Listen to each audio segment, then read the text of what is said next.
guys, so welcome to today's video. It's a little bit different to the norm. I decided that because we're kind of still in a lockdown situation here, that it might be good to do a little bit of a landscape photography Q&A. So I posted a few requests on Instagram just to get some questions. So I want to say a massive thanks to everybody who has responded, and I'll probably just work through a few of them here. And if I don't get your question, or you maybe have something else to ask me, feel free to drop it in the comments below. So if we start with Mark Elliott, he's dropped in a few questions here.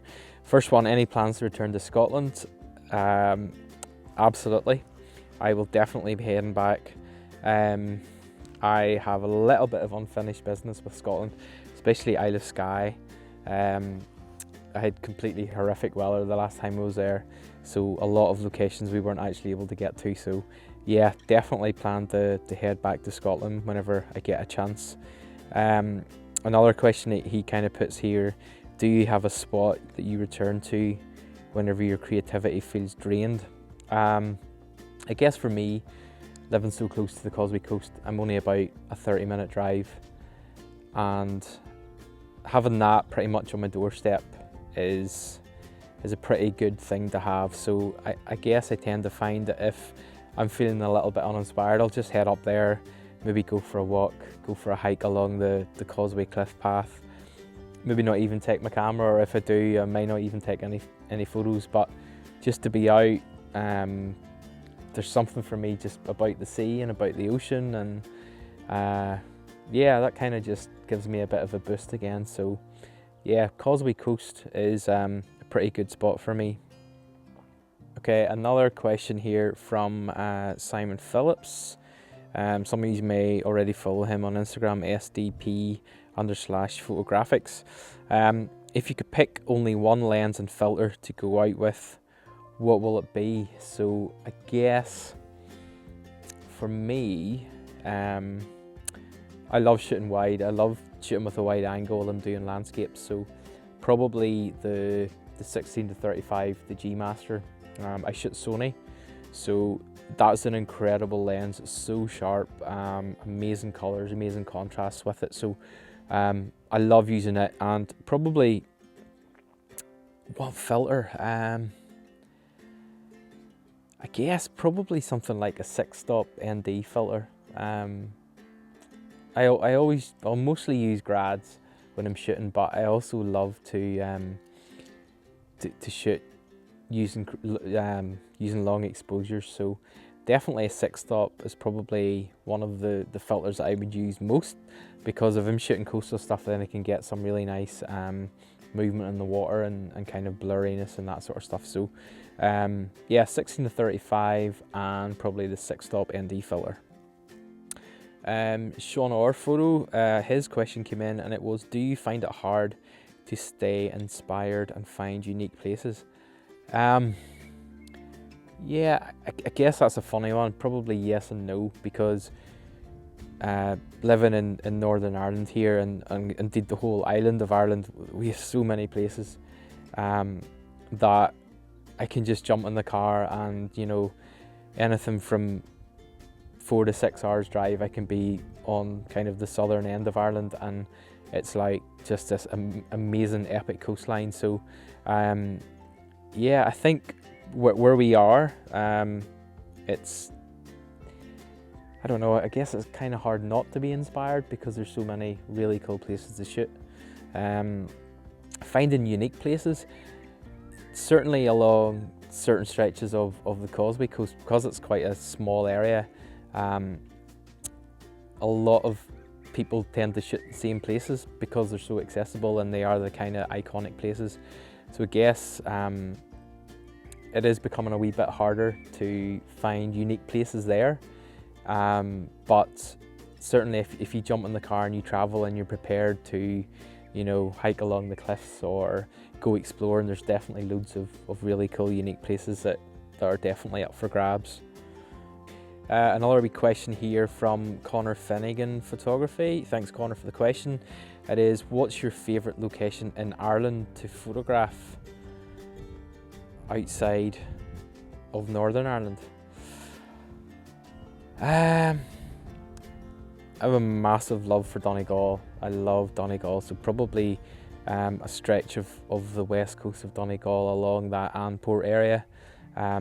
Absolutely love it. It's amazing, so rugged, dramatic, sea cliffs, sea stacks. It's just class. Probably there. I have plans to head to the Beara Peninsula. I've never shot it before. It looks absolutely amazing. So probably that will be on my list as well. That I'm really excited to get to shoot.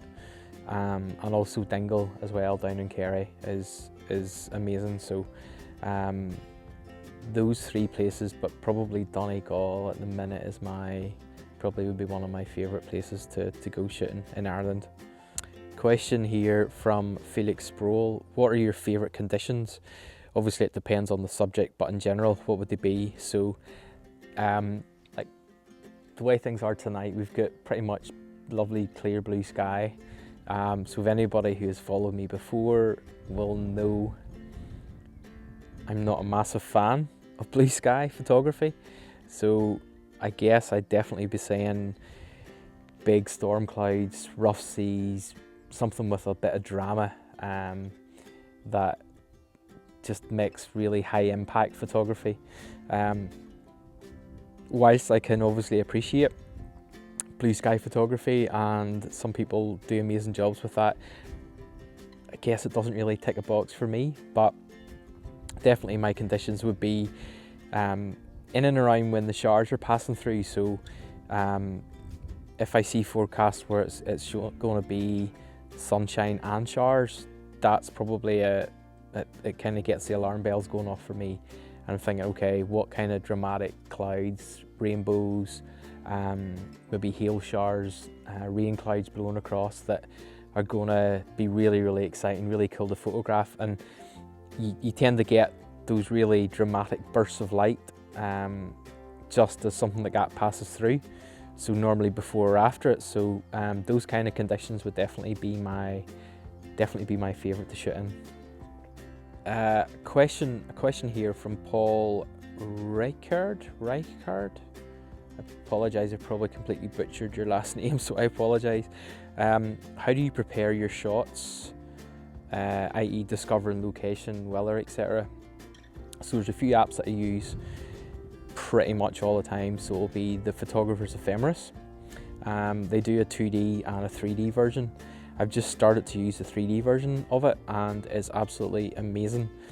So you can basically stand in a location and you can look and you can see where the sun is going to be, but not only that, it'll actually give you that 3D look so you can see exactly where the sun's going to hit and where the shadows are going to be. It's absolutely phenomenal and it's very, very accurate. So I would use that a lot, and also photopills, and then just a mixture of YR.no as a weather app, the Met Office, BBC Weather. To be honest, I use quite a lot of different weather apps to see. They all tend to say something completely different at the same time. But yeah, those things, probably the Photographer's Ephemeris is probably the biggest thing that I would use to plan shoots. Very rarely will I just randomly decide to go somewhere to photograph it without doing research. I normally will have researched the area and kind of have a good idea of what time of the year is going to be best to go and visit that location based on where the sun is going to be. And then once you know that, you're kind of waiting on the optimum weather conditions. I guess I'm probably like a lot of people who, if you're a landscape photographer, you're checking the weather constantly, and you're pretty much just glued to your phone looking at weather apps and trying to see, you know, is it worth taking a gamble to head out or whatever. So definitely, if you haven't used Photographer's Ephemeris or Photopills, check both of those out, and just then I guess try and plan your shoots around where the sun is going to be and see if that makes a difference for you. Okay, so I have another question here from Gilbert Lennox, my good pal. If you follow my vlogs and you've watched him, you've probably seen him don't want to say lurking in the background, but I am determined to get him in front of the camera some of these days. But his question is, what for you is the particular draw of landscape photography? And I guess for me, it's just being outside. It's just the outdoors. I love nature. I love the beauty of all of this. My faith is very important to me, and I kind of feel that being out in creation, that I just get to experience that, and that kind of deepens that. And like, we're so blessed to live in such a beautiful island that, yeah, we're really spoilt for choice. So I guess just for me, even the times when I'm out and I don't come back with good images, and the light has been poor and whatever, you can sometimes feel a bit dejected, but at the same time, it's just amazing to be out, and just to be out, you know, experiencing nature and hearing the birds singing and listening to the waves crashing and all of that. So I just find that kind of refreshes me, and kind of yeah, it's just a peace and all of that. It's quite a cool thing. So yeah, definitely just being out and enjoying nature. Okay, so another question here from IS1971DE. How are you coping as a professional photographer with suddenly no future bookings? Yeah, it's pretty tough, to be honest. I kind of gave up my day job back in 2011 and decided to go full-time as a photographer,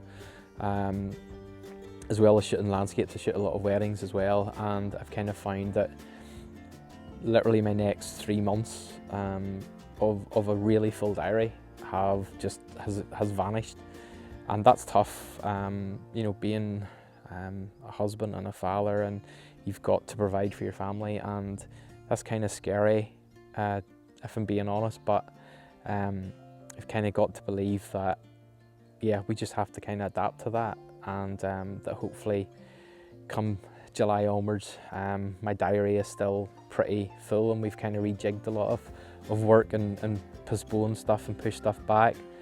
So yeah, it's very, very uncertain times, and obviously I'm not the only person. There's loads of people that are in that same position, but we're kind of just trying to adapt things a little bit as well. So obviously I offer workshops and do things like that, but because we can't physically go and do them at the moment, I've taken the one-to-ones online, so you can book for like an hour-long Skype session online. I've kind of brought out a small preset pack as well, which those little things will kind of bring in a little bit of income just to keep things ticking over until whatever normality looks like comes back. So yeah, it's a little bit scary, but at the same time it will pass, and I'm just excited to get back out shooting again. So another question from, I don't even know if I can attempt to pronounce this, Akastatin. Do you ever take a photo and not want to touch it in Lightroom? Certainly some of the stuff when I see it on the back of the camera, which is obviously a JPEG preview, I look at it and sometimes I'm like, yeah, perfect, that's it. Just literally bring it in, job done. But obviously because I'm bringing in a RAW file, which is completely flat, there are little tweaks that I have to do to it to kind of bring that life back into it. But certainly some files will take a lot more work than others. But yeah, I think pretty much 99.9% of every image that I take will have some degree of post-processing done to it, whether that be Lightroom or Capture One or Photoshop, or a kind of a mixture of all three of them. Okay, so I think that is probably all the questions I'm going to cover now, because I'm kind of conscious I don't want this video to go on too long. But thanks so much for everyone who has put their questions forward. If you have anything that I haven't answered, please feel free to drop them in the comments below, and I will see you in the next video.